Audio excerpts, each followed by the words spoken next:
Today we learned some surprising new details about a case we have been following for months now, in that deadly house explosion in Sterling, Virginia. It killed a volunteer firefighter and injured several others. And tonight, someone is now facing charges for all of this. New tonight at 11, Matthew Torres returned to the community, still shaken by February's explosion.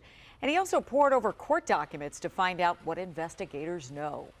The county now blames this man for the deadly house explosion in Sterling in February. Roger Bentley was just indicted for involuntary manslaughter, failing to have proper certification and unlawful release and handling of hazardous materials. He was a technician with Southern States, the company responsible for delivering and transferring propane in Loudoun County. But I was not surprised because we knew things were not handled correctly. The blast killed Sterling volunteer firefighter Trevor Brown and injured 11 other responders. They were called out to a major gas leak from a 500-gallon underground propane tank on Silver Ridge Drive. It was very traumatic to kind of walk out of your house and be in a war zone that night. New court documents say back in 2021, Southern States knew there was a problem with the tank, but because the homeowner wasn't using it for her pool, that problem was never corrected. The homeowner called the company this year to service the tank since she wanted to sell the house. The plan was for Southern States to address the tank in late February, but on the day of the explosion, Warren said an employee showed up earlier, unannounced, and filled the tank. He became frantic over the strong smell of gas and called 3 supervisors to say there's a leak because of how old the tank was,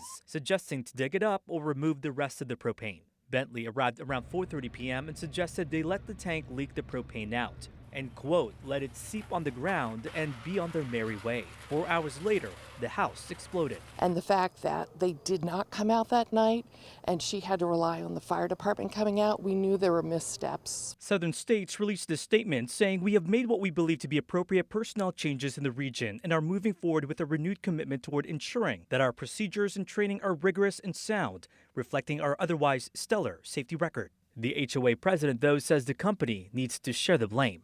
I think they both have some culpability in this, but there definitely needs to be accountability for these first responders. The site is now an empty lot, but insulation is still wedged in between tree branches. The explosion did $2.5 million in damages. Some homes still haven't been fully repaired. It's taking a long time to get things back together. It just breaks our heart every day. Somebody passed away here. You know, that's really it.